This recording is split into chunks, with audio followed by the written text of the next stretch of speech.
Olá para você que nos ouve pela Rádio Defensoria, eu sou Adriana Paulino e nós estamos aqui para mais uma edição do Entrevistas DPE.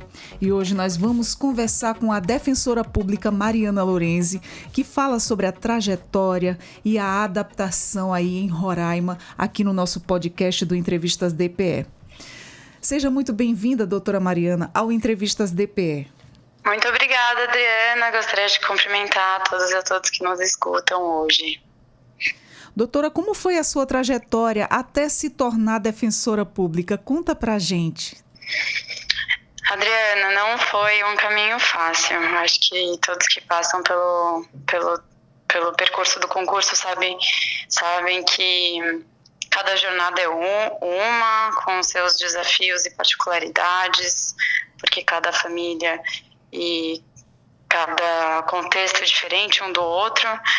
Eu tive um privilégio de uma família apoiadora que entendia que o sonho da defensoria era importante para mim e é um caminho cheio de dúvidas, porque a gente não sabe se esse sonho ele vai dar certo, se a gente começa a trilhar ele com muita vontade, muita certeza e não sabe até onde o sonho leva a gente. Então, te diria que foi desafiador, difícil, cheio de angústias no começo, mas que valeram todas muito a pena e me trouxeram até aqui. Com certeza, resultados futuros são promísseis, né, doutora? Porque a caminhada ela é bem árdua, né?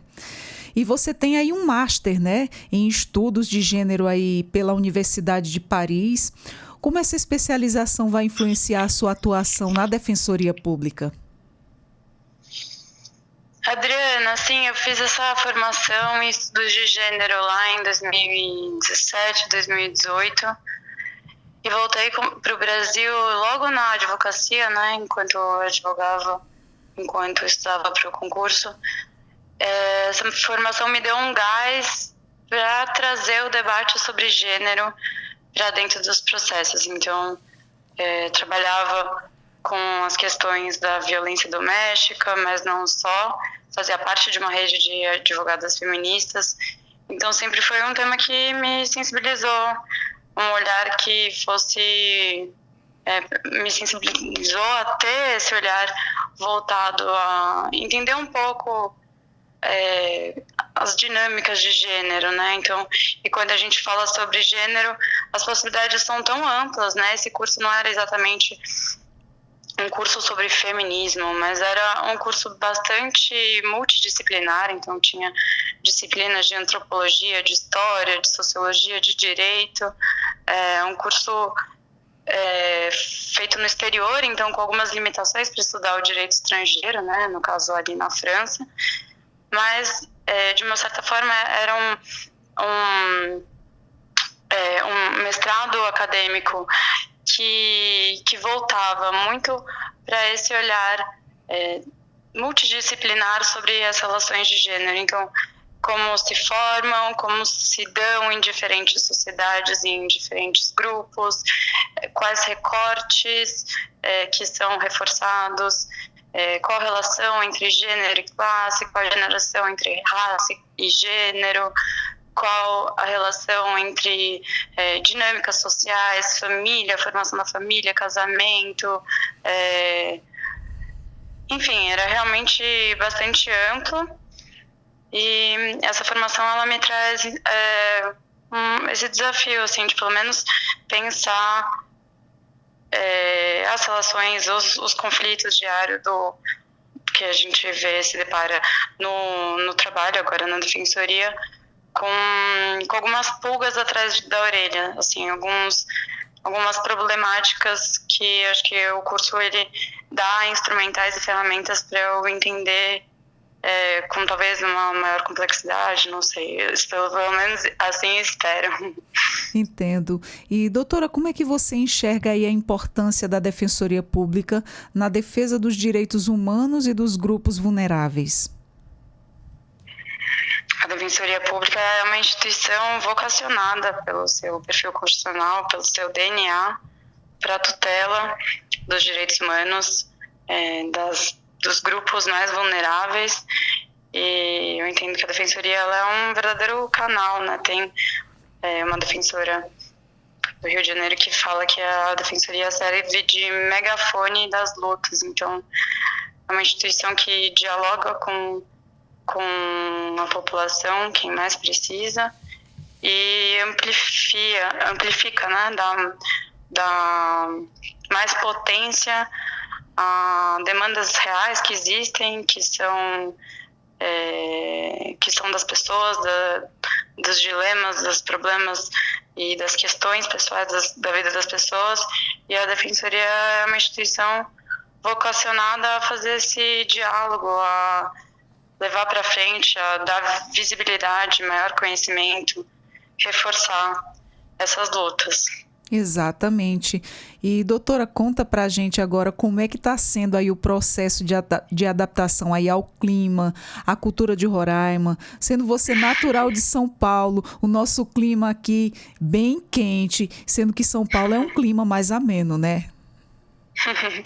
Sim, realmente é muito diferente. Eu não morava mais em São Paulo agora, eu morava agora na minha mudança, eu vim de Pernambuco, Olinda, que já era quente, mas eu acho que não tão quente quanto aqui.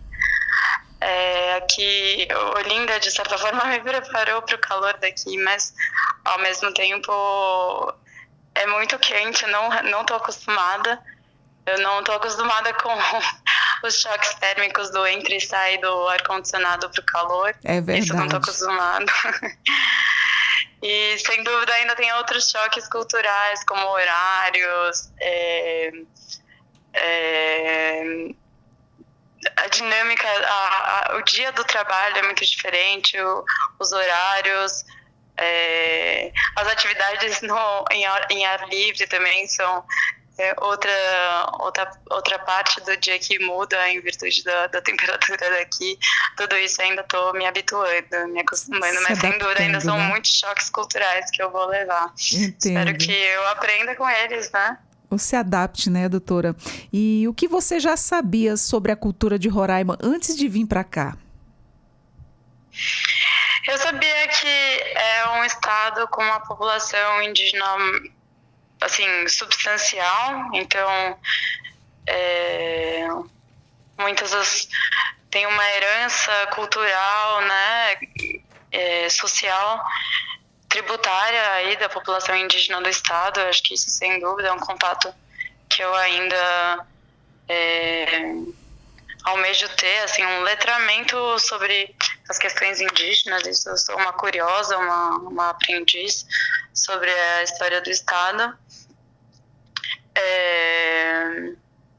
Também sei que é um estado com uma história recente, né, por causa da antiga Constituição enquanto território. Então, até politicamente, federativamente, muitas das relações entre instituições elas são marcadas por isso, por esse caráter de um estado novo, né, em que os poderes eles são constituídos ao menos enquanto entidade federativa de estado mais recente. E isso com certeza influencia em uma série de coisas até do trabalho. E também sabia que é um estado que tem muito a ensinar pro resto do Brasil, com uma defensoria potente, com uma carreira muito aguerrida e sem dúvida o lado de ser um estado do norte, né, que tem uma identidade cultural, uma identidade nacional muito específica. Exatamente. Então, adoro a alimentação daqui, a paçoca, a banana com a paçoca, coisas deliciosas que realmente são muito particulares daqui. Nunca tinha, por exemplo, comido. Tem gostos, cheiros diferentes, né? Exatamente. É muito bom aqui a nossa cultura, a nossa comida típica. E, doutora, vamos falar aí da sua atuação agora em São Luís, Roraima, né? Quais são aí as suas expectativas para atuar na comarca de São Luís, um município assim pequeno em comparação com a capital? A minha expectativa é de operar essa transição da doutora Elisa para mim de uma forma que não seja sem nenhum prejuízo, né, de transmissão da defensora responsável para os assistidos, para que eu consiga dar conta aqui de estabelecer novos compromissos, pactos com a equipe, de manter um ritmo legal de trabalho e não sobrecarregar ninguém, dividindo todas as tarefas e responsabilidades que a gente tem na unidade, e seguir o trabalho importante que a doutora Elisa já vinha fazendo, construir novas parcerias, aproximar a defensoria das associações de trabalhadores aqui do Dendê ou de pescadores.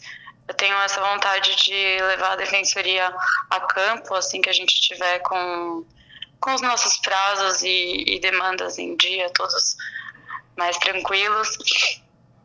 Tenho essa vontade de trazer a defensoria mais para visitar as escolas, conversar com assistentes sociais nos CREAs, comparecer sempre que possível no Conselho Tutelar, conversar de verdade com os parceiros, as redes aqui no interior e seguir construindo o trabalho que a doutora Elisa já vinha fazendo. Basicamente, essas são as minhas expectativas. Certo, essa é uma forma de você se aproximar aí da comunidade local, né? E você mencionou aí que uma de suas prioridades é ouvir atentamente os assistidos e assistidas. Qual é a importância dessa escuta ativa para a sua atuação, principalmente nesse primeiro momento? Sim, Adriana, eu acho que o grande ator, a grande atriz da Defensoria Pública é o assistido, é a assistida. Então, é por ele que a gente entende por onde ir, por onde navegar, o que fazer, quais as prioridades. E é ouvindo o assistido realmente que a gente organiza o nosso trabalho aqui dentro de casa. Então, ouvir o assistido é tudo, basicamente. É saber a quantidade de atendimento que a gente distribui, em quantos dias a gente distribui, de qual forma, organizar melhor as dinâmicas da equipe, entender se um problema está se repetindo muito aqui na unidade, o que está acontecendo, o que está contribuindo, se, por exemplo, medidas protetivas de violência doméstica não estão sendo feitas na delegacia, entender que situação que está corroborando com esse quadro, ou se as empresas que têm que descontar os alimentos da folha de pagamento do devedor, do executado pela defensoria, se não está descontando, o que a gente pode fazer, e principalmente nessas questões que tem alguma recorrência, a gente entende e constrói o trabalho a partir do assistido, né? Então é de fundamental importância ouvir o que o assistido, a assistida tem a nos colocar, né? Porque é ele que traz e pauta completamente o nosso trabalho. Exatamente, são as prioridades, né? Como você pretende aí dar continuidade ao trabalho que os seus colegas já vêm realizando na DPE? Olha, a gente vem recriando e recombinando uma série de fluxos de atendimento, coisas que a gente pode melhorar aqui dentro, como ficar mais sensível. Eu venho falando isso muito com os assessores aqui, como a gente pode melhorar a nossa escuta, porque às vezes a gente se dispõe a ouvir alguém e a gente ouve, anota, processa a informação, mas às vezes tem algumas coisas que estão nas entrelinhas, algumas informações que, por uma série de circunstâncias, né, socioculturais, econômicas, ou às vezes uma vergonha ali de falar alguma informação do entendimento. Então, tenho insistido sobre essas formas de escuta, de serem mais atentas e sensíveis a determinadas questões. Então, a gente consegue trabalhar esse melhor em cada atendimento, de de como pescar, né? Como ir atrás dessas informações que talvez não sejam ditas, talvez não sejam fáceis de ser ditas, mas que a gente tem que ser um pouco intérprete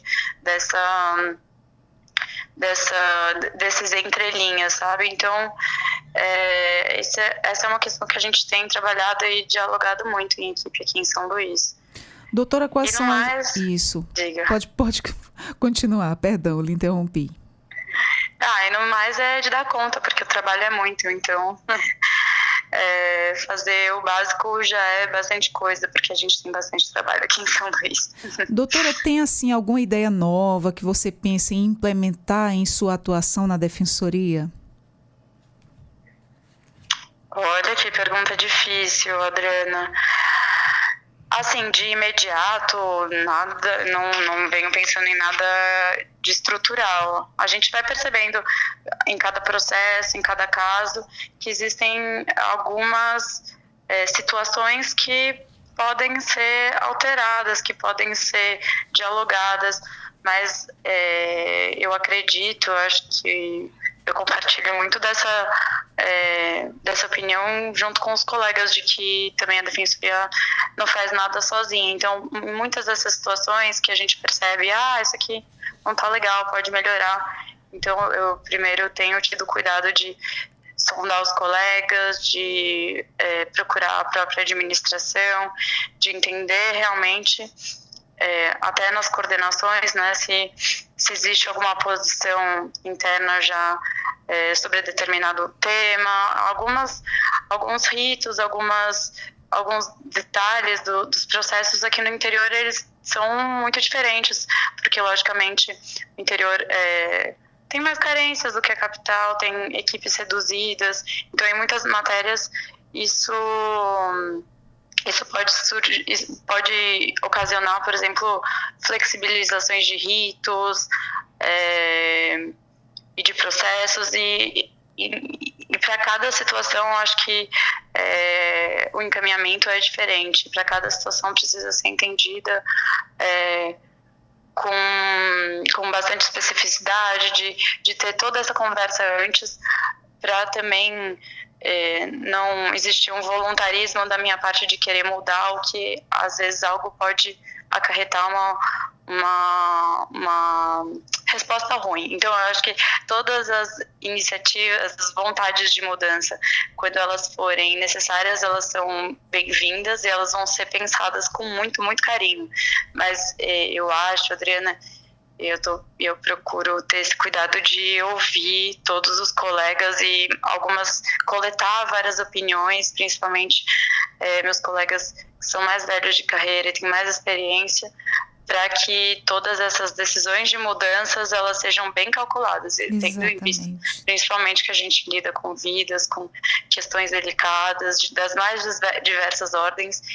Então, com certeza serão pensadas algumas mudanças, mas eu não conseguiria te dizer assim agora, em específico, algo muito estrutural, porque para cada uma das coisas existem muitas conversas e tentativas de resolver os problemas de formas diferentes.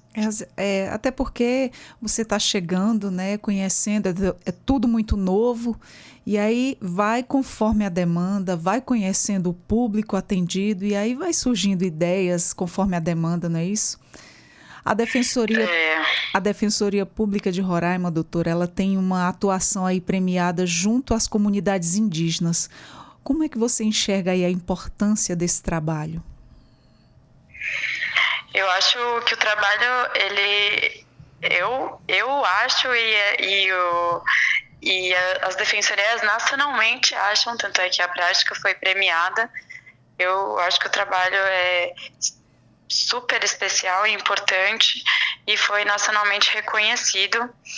E fiquei muito admirada e muito positivamente surpresa quando descobri pela doutora Elceni que a Defensoria está fazendo estudos para a criação de 2 novas CAPs indígenas. E eu acho que esse trabalho que a Defensoria vem fazendo, ele é de particular importância e, assim, relevância, porque ele coloca a população indígena como protagonistas de verdade. Então, eles que organizam as demandas da comunidade, trazem para a Defensoria. A Defensoria é uma ferramenta e um instrumento aliado, mas não... esse trabalho das CAPs indígenas foi muito sensível, isso é um mérito da Defensoria, da Câmara de Mediação, da doutora Euseni, de conseguir realizar esse trabalho com o protagonismo das comunidades indígenas. Então, eu acho fantástico, quero muito continuar lendo sobre, aprendendo, e estou ansiosíssima para que a implantação das novas CAPs saia do papel e se torne uma realidade, porque esse trabalho é belíssimo. É um lindo trabalho mesmo. Você mencionou também a importância aí de respeitar as tradições e lideranças locais no atendimento a comunidades indígenas. Como isso pode ser feito assim, de forma eficaz, no seu ponto de vista? Lógico que ainda vai conhecer muito ainda, né, doutora? Ainda tem muito por ver. Sim, a normativa internacional, né, a Convenção 69 da OIT, ela prevê que sejam elaborados protocolos de consulta. Então, todas as demandas para todos os interesses e direitos afetados que envolvam comunidades tradicionais, que é o caso, né, comunidades indígenas são consideradas, de acordo com o direito internacional dos direitos humanos, comunidades tradicionais. Então, em todos esses casos, essas comunidades devem ser consultadas, e todo o procedimento para a resolução de conflitos que envolvam direitos ou interesses de comunidades indígenas ou tradicionais, ele deve ser culturalmente adequado. Então, isso envolve, inclusive, repensar o direito, o processo, né, o litígio, a forma como ele funciona, que é hostil, né? A população indígena... existe um genocídio da população indígena em curso, isso é verdade, necessário nomear as coisas, os problemas. A gente tem um histórico onde os brancos realmente causaram muito mal à população nativa do Brasil, e existe uma dívida histórica, né? Então, segundo, né, o direito internacional, todas essas consultas, todos os conflitos devem ser resolvidos considerando um procedimento culturalmente adequado, e eu sei que a Defensoria vem se preocupando com isso, inclusive pensou sobre isso quando fez visitas, quando fez a iniciativa de construir uma CAP. São relações com dois lados, né? Então, não é somente a Defensoria que fala e que estuda e que diz como determinado projeto vai ser conduzido. Principalmente a comunidade que diz em quais termos, quais demandas, se é só demandas registrais ou se tem mais demandas. Enfim, essas são decisões que são também internas e devem ser respeitadas. Então, acho que isso a Defensoria de Roraima vem fazendo com maestria. Exatamente. E quais as iniciativas você considera aí essenciais para melhorar o acesso à justiça para as comunidades indígenas e outros grupos vulneráveis em São Luís? Em São Luís, eu acredito que para melhorar o acesso à justiça da população local, a Defensoria ela pode ainda se fazer presente mais do que a gente tem conseguido em ações na cidade. Então, eu acho que vai ser um desafio para os próximos meses, né, anos que virão, construir atividades nas escolas, se fazer presente em multirões aqui, se apresentar, fazer rodas de conversa, atividades de educação em direitos. Então, toda vez que a gente sai e vai junto das pessoas, né, falar, apresentar a Defensoria, contar para que a instituição existe, a que ela se presta, falar que a população pode contar com a gente. Eu acho que a gente se apresenta e as pessoas entendem, e vêm nos procurar. Então, eu acho que essas são medidas, acho que principalmente educação em direitos. Acho que a gente ainda tem um desafio de fazer atividades nesse sentido e não só priorizando, né, os processos judiciais, o litígio, mas trabalhar também com essa função da defensoria, que é a educação em direitos. Que isso é muito bacana e é aí que a gente tem uma potência muito grande para conversar com as pessoas, olho no olho, com muito aprendizado para os dois lados, sabe? Exatamente. E como a defensoria ela pode ser um agente aí de transformação social em contextos de vulnerabilidade?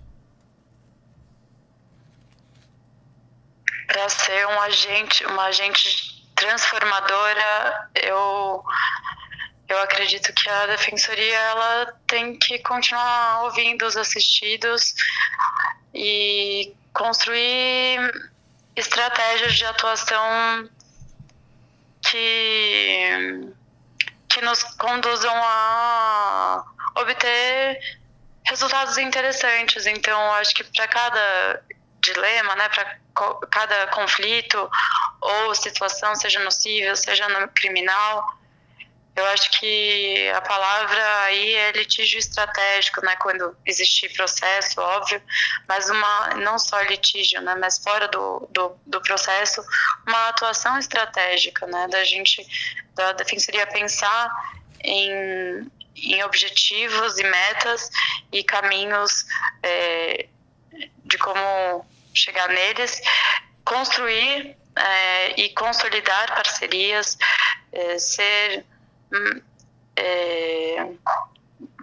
ter um contato com a rede, né, com as outras instituições, ter um contato próximo com a magistratura, com o Ministério Público, fortalecer essas relações institucionais que são importantíssimas, porque a gente acho que não acredito numa visão solipsista de que a defensoria vá fazer tudo sozinha, muito pelo contrário, né, somos parceiros e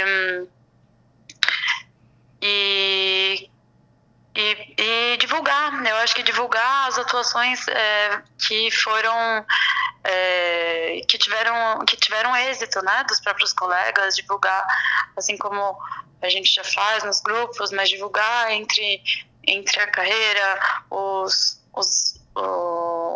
êxitos em determinada atuação, mostrar para que o colega de outra cidade que ainda não se deparou com uma situação determinada, para que ele saiba que atuar dessa forma tem levado êxitos, né? Então, acho que compartilhar o que a gente faz e o que a gente faz de bem sucedido, acho que também é uma das formas da defensoria cumprir integralmente esse papel. E continuar sempre muito atenta às vulnerabilidades, ao que diz o assistido, né? Exatamente. Acho que é por aí. Exatamente. Doutora, como é que você avalia a importância do diálogo e da colaboração com outras instituições e órgãos do Estado para melhorar a prestação de serviços da defensoria? É imprescindível. Muitas vezes uma situação que a gente verifica, um assistido que vai para fazer a custódia, que é preso no interior do estado e vai fazer a custódia lá na capital e se vê na situação de finalizar a custódia, não ter o dinheiro para voltar para casa. Muitas vezes problemas que a dinâmica do processo, do judiciário cria. Esses problemas eles devem ser colocados também, né, para as instituições parceiras, para o judiciário, para o Ministério Público e em conjunto há uma chance, há uma probabilidade de soluções melhores serem construídas, né, do melhor enfrentamento das soluções. Então, sempre que possível, não é sempre que construir essas soluções em conjunto é possível, mas sempre que possível, eu acho imprescindível essa atuação, essa cooperação, né, uma verdadeira cooperação que é muito benéfica para o jurisdicionado, para o assistido da defensoria. Doutora, o que mais toca você em relação ao papel da Defensoria Pública? O que mais toca o papel da Defensoria, para mim, é cumprir uma missão que nenhuma outra instituição faz parecida.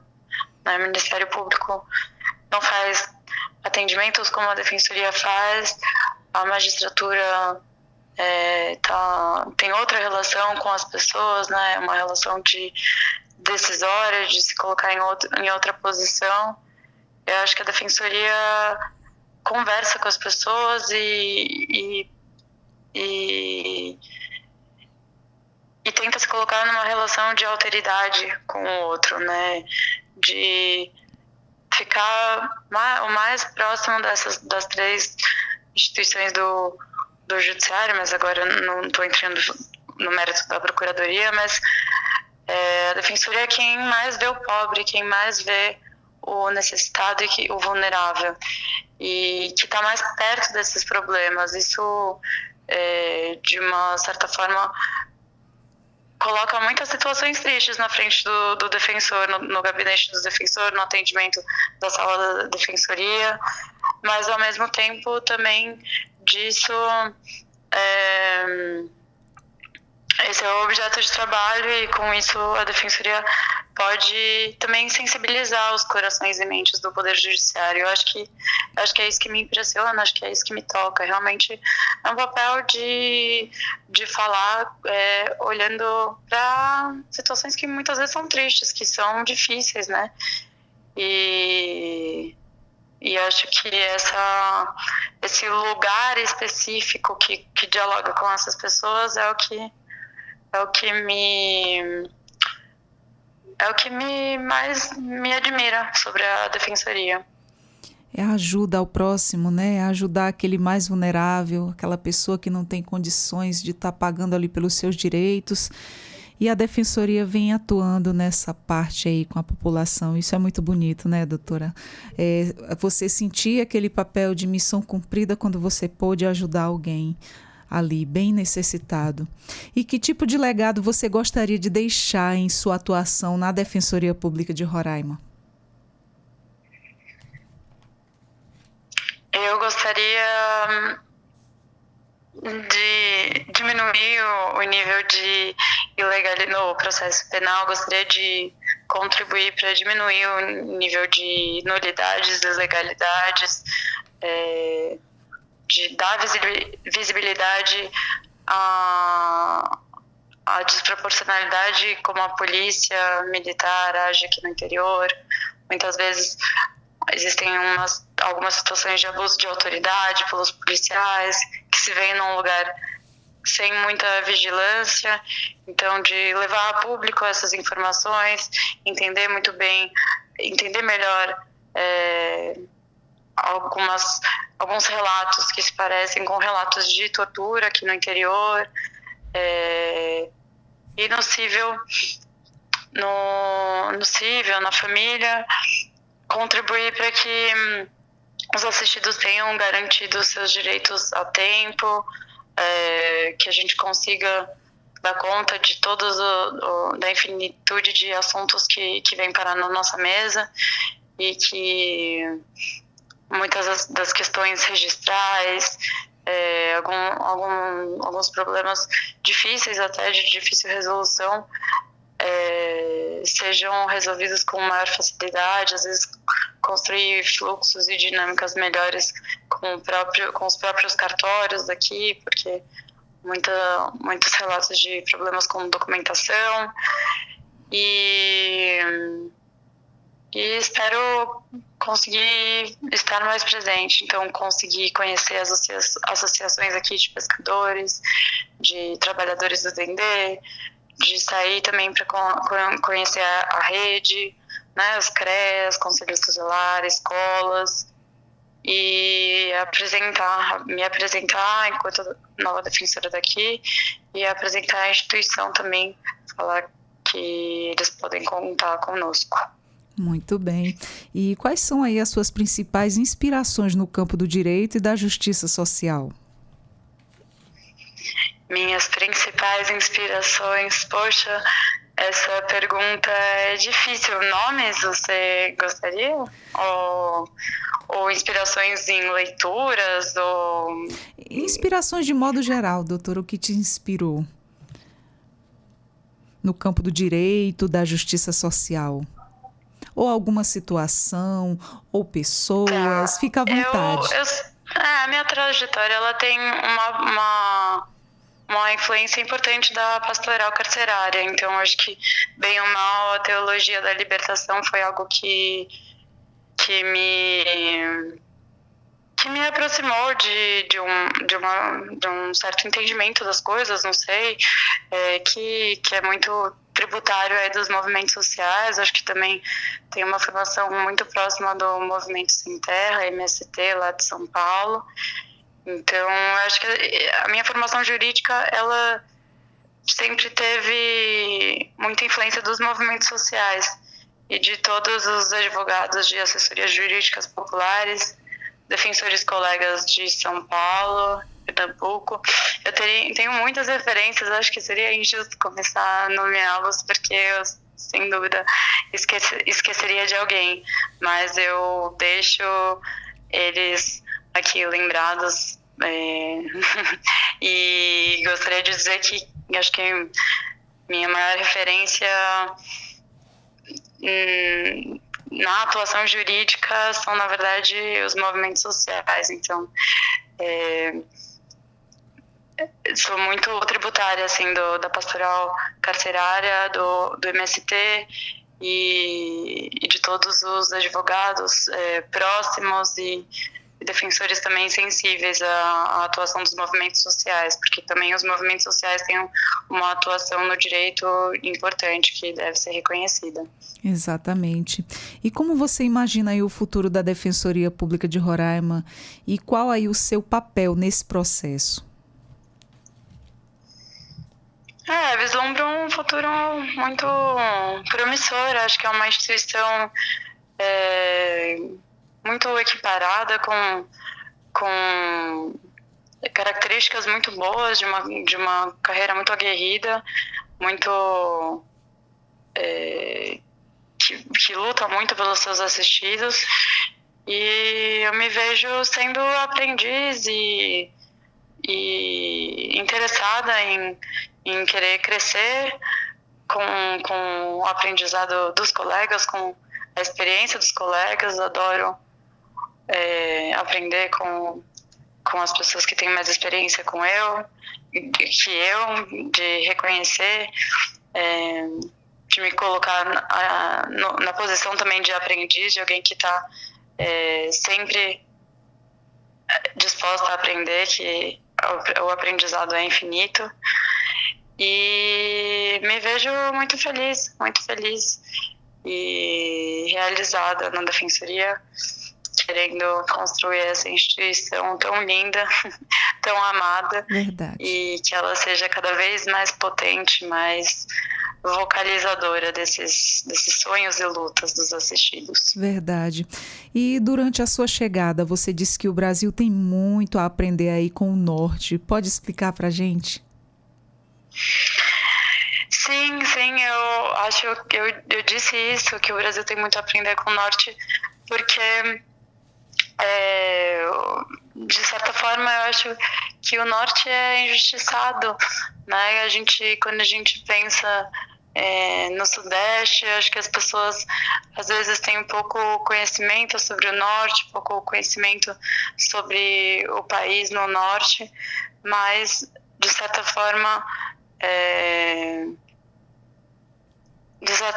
esse desconhecimento ele revela o quanto o Norte pode ensinar ao resto do Brasil, né?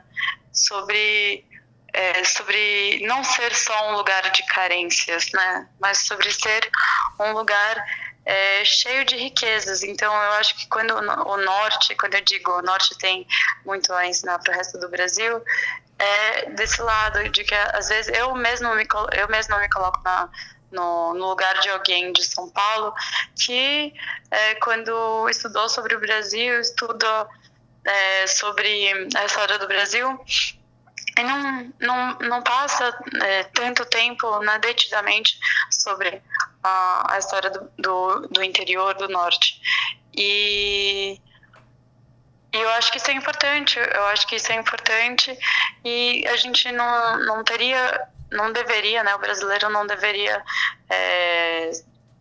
identificar o norte por carências ou por diferenças, mas sim pelas suas riquezas também, pelas suas contribuições, pelos seus modos de ser, de estar e pensar, por suas próprias particularidades, que são distintas, que são diferentes, mas que não são, né, por isso, menos importantes. Exatamente. Então, acho que nesse sentido.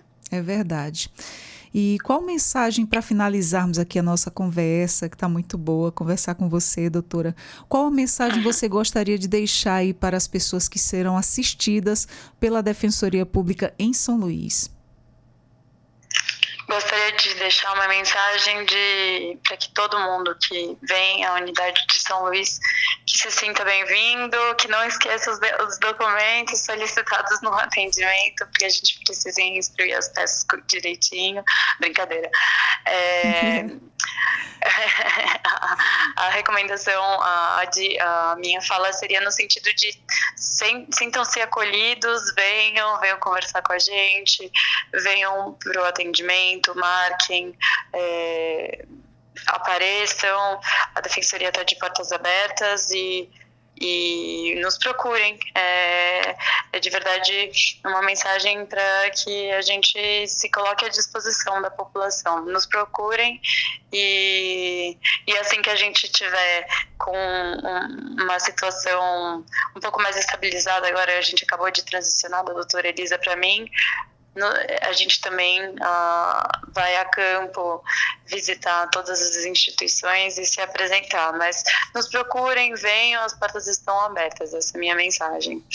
Muito obrigada, doutora, muito obrigada pela essa nossa conversa, quero lhe agradecer, tá? Tem tudo para ser um sucesso, lhe desejo boa sorte, meus parabéns por essas conquistas, pela sua atuação que virá pela frente. Desejo tudo de bom para você, doutora, e muito obrigada por nos conceder essa conversa. Obrigada a você, Adriana, obrigada a todo mundo que tem nos escutado. Foi um prazer. A conversa com vocês foi muito gostosa. Muito obrigada, doutora. Bom, nós conversamos com a defensora pública Mariana Lorenzi, que falou para a gente sobre a sua trajetória e adaptação em Roraima, aqui no Entrevistas DPE. Ela que foi recentemente empossada para atuar na comarca de São Luís. Desejamos à doutora Mariana muito boa sorte. Vai ser um sucesso, com certeza. E eu sou a Adriana Paulino. Nós ficamos por aqui com mais uma edição do Entrevistas DPE. Até a próxima. Tchau, tchau.